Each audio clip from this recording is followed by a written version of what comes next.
కథానంద లహరి చేయూత రచన చిర్రావూరు మదన్ మోహన్. అదొక మోస్తరు చిన్న హోటల్.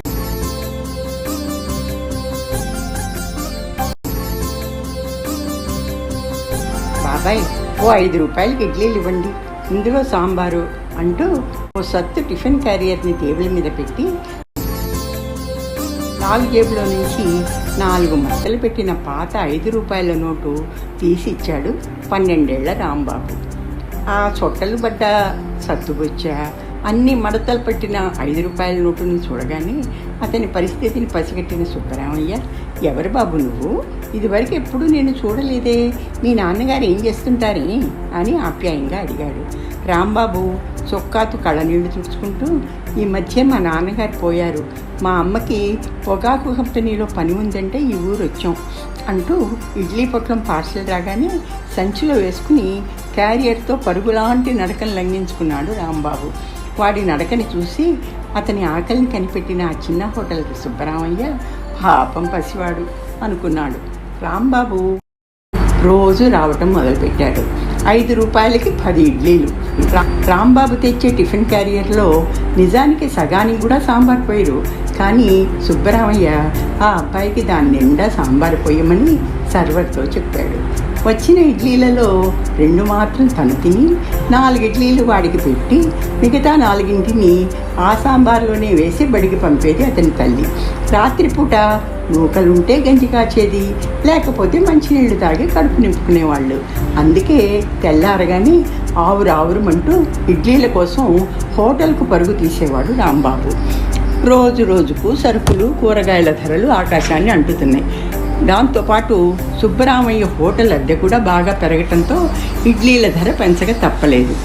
బాబాయ్, అదేంటి నిన్న 7 ఇడ్లీలే ఇచ్చారే అడిగాడు రాంబాబు. అదే, ధరలు పెరిగిపోయాయి బాబు, ఇడ్లీ 75 పైసలు అయింది, నీకోసమే 7 కట్టించా, ఏం చాలేదా? ఇంకో 2 రూపాయలు ఇవ్వు, 10 ఇడ్లీలు ఇస్తా అన్నాడు సుబ్బరామయ్య. 5 రూపాయలకి ఎన్ని వస్తే అన్నీ ఇవ్వండి బాబాయ్, నేను ఎక్కువ డబ్బులు తీసుకురాలేను, 4 తినే చోట 3 తిని బడికి పోతాలే. రాంబాబు కంట్లో నీళ్లు తిరగటం గమనించిన సుబ్బరామయ్య, నువ్వేం చదువుతున్నావు బాబు అని అడిగాడు. 9 అని రాంబాబు చెప్పగానే, అరే మా అమ్మాయి 10వ క్లాసు, దాని పాత పుస్తకాలు ఏమన్నా నీకు పనికొస్తాయేమో చూడు అని 5 రూపాయలకి 8 ఇడ్లీలు, సాంబారు, అల్లం పచ్చడి పొట్లం కట్టించాడు. తన హోటల్కి వచ్చే అగ్గిపెట్టెల కంపెనీ వారితో చెప్పి రాంబాబు తల్లికి ఇంట్లో నుంచే అగ్గిపుల్లలు పేర్చే పని ఇప్పించి రాంబాబును మళ్ళీ 10 ఇడ్లీలు కొనే తాహతకు పెంచాడు సుబ్బరామయ్య. రోజులు గడిచిన కొద్దీ ఇడ్లీల ధరలు పెరిగిపోతున్నాయి. 10 రూపాయలకు 10 ఇడ్లీలు అన్న చోట 8 అయినాయి, తర్వాత 6, అది 4, అలా దిగజారుతున్నాయి.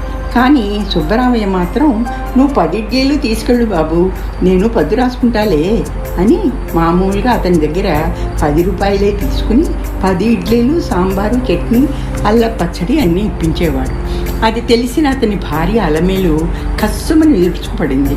ఏంటండి అన్యాయం, ఇట్టా వ్యాపారం చేస్తే మనం దివాలా తీయాల్సిందే అని ఆపటానికి ప్రయత్నించింది. చూడు అలమేలు, ఆ అబ్బాయికి 10 ఇడ్లీలు ఇవ్వటం తప్పంటావా? వాళ్ళు చాలా బీద స్థితిలో ఉన్నారే, మనకున్న స్తోమతకి వాళ్ళకి ఎంతైనా సాయపడవచ్చు. వాళ్ళు ఎక్కడున్నారో కూడా నాకు తెలియదు, తెలుసుకోలేదు కూడా. ఎందుకో తెలుసా, వాళ్ళమ్మ ఒంటరి ఆడది. నేను ఏదైనా మంచి ఉద్దేశంతో సాయపడినా లోకం దాన్ని చెలవలు పలవలుగా వాగి ఆమెకి కళంకం అంటగడుతుంది.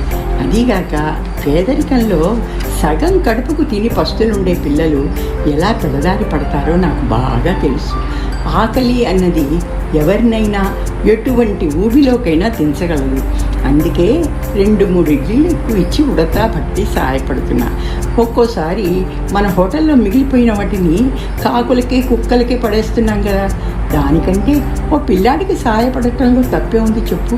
చూస్తూ చూస్తూ ఓ భావి పౌరుణ్ణి దొంగగానో దోపిడీగాడిగానో మారనివ్వటం భావ్యమా? మనం ఒకళ్ళని బాగు చేయలేకపోయినా చెడిపోవటానికి కారకులం కాకూడదు కదా. మనకు 2 పిల్లలు ఉన్నారు, కానీ ఆ తర్వాత ఎందుకో రాంబాబు రావటం మానేశాడు. చూస్తుండగానే దాదాపు 10 ఏళ్ళు ఇట్టే గడిచిపోయినాయి. సుబ్బరామయ్య గారిలాగే ఆయన హోటల్ కూడా బాగా కుంగిపోయింది. పిల్లకు పెళ్లి చేసి అప్పుల్లో బాగా మునిగిపోయిన సుబ్బరామయ్య పాడుపడిపోతున్న హోటల్ని బాగు చేసుకోలేకపోతున్నాడు.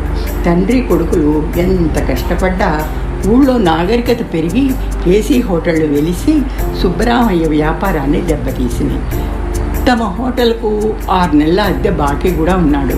కొత్తగా వచ్చిన రాజధాని రహదారిలో ఉండటం వల్ల ఆ స్థలాన్ని ఎవరో బిల్డింగ్ కాంట్రాక్టర్కి అమ్మి అక్కడి అందరితో పాటు తమని కూడా ఖాళీ చేయించేశాడు ఆ చోటు యజమాని. అటు ఆరోగ్యం ఇటు వ్యాపారం రెండూ దెబ్బతిన్న సుబ్బరామయ్య ఇప్పుడక్కడ ఓ ఏసీ హోటల్లో క్లీనర్గా చేరాడు. కొడుకును సర్వర్గా చేర్పించాడు. వచ్చేపోయేటప్పుడు తమ పాత బిల్డింగుని పడగొట్టి కడుతున్న షాపింగ్ కాంప్లెక్స్ను చూసి కళ్ళల్లో నీళ్లు నింపుకునేవాడు. సంవత్సరం తిరిగే లోపల మొత్తం కాంప్లెక్స్ రెడీ అయింది. అందులో ఆ బిల్డింగ్ ఓనరే ఏదో ఏసీ హోటల్ నడపబోతున్నాడని, దానిలో తమకు ఉద్యోగం దొరకొచ్చని వాళ్ళతో పనిచేసే వాళ్ళు చెప్పటం విని సెంటిమెంట్గా అక్కడ ఉద్యోగానికి ప్రయత్నించారు తండ్రి కొడుకులు. కానీ వీళ్ళు వెళ్ళేటప్పటికే అన్ని ఉద్యోగాలు భర్తీ అయిపోయినాయి అన్నారు. అయినా పట్టువదలని విక్రమార్కుడిలాగా ఆ ఓనర్ని చూసి జీతం తక్కువైనా అక్కడ పని చేయటానికి తాము సిద్ధం అని ప్రాధేయపడతారు. అన్ని ఉద్యోగాలు అయిపోయినాయే, ఒక్క క్యాషియర్ ఉద్యోగం మేనేజర్ ఉద్యోగాలు మాత్రమే మిగిలి ఉన్నాయి, దానికి మీకు అనుభవం ఉంటే చెప్పండి చూద్దాం అంటాడు. తండ్రి కొడుకులు ఇక లాభం లేదని ఒకరి మొహాలు ఒకరు చూసుకుని మెల్లగా బయటకు బయలుదేరారు. ఏం బాబాయ్, అన్ని సంవత్సరాలు ఆ హోటల్ జరిపిన అనుభవం అంతా ఏమైంది? ఆ ఓనర్ అనే వ్యక్తి బాబాయ్ అనగానే ఆశ్చర్యంతో సుబ్బరామయ్య బాబుగారు కళ్ళల్లో నీళ్లు తిరుగుతుంటే గొంతు పొడుగుపోయి అంతకన్నా ఏం మాట్లాడలేకపోయాడు. అక్షరాల మీ రాంబాబునే స్కూల్ ఫస్ట్ వచ్చానని నాకు స్కాలర్షిప్తో ఇంజనీరింగ్ కాలేజీలో సీట్ వచ్చింది బాబాయ్. ఆపై బిల్డింగ్ కాంట్రాక్టర్ని మీకోసం వస్తే సంగతి అంతా తెలిసింది. ఈ బిల్డింగ్ మొత్తం మనదే, ఈ రోజు నుంచి ఈ హోటల్ మీదే బాబాయ్ అని ఆయన కాళ్ళకి దండం ఇచ్చాడు రాంబాబు. కథానంద లహరి, చేయూత, రచన చిర్రావూరు మదన్ మోహన్.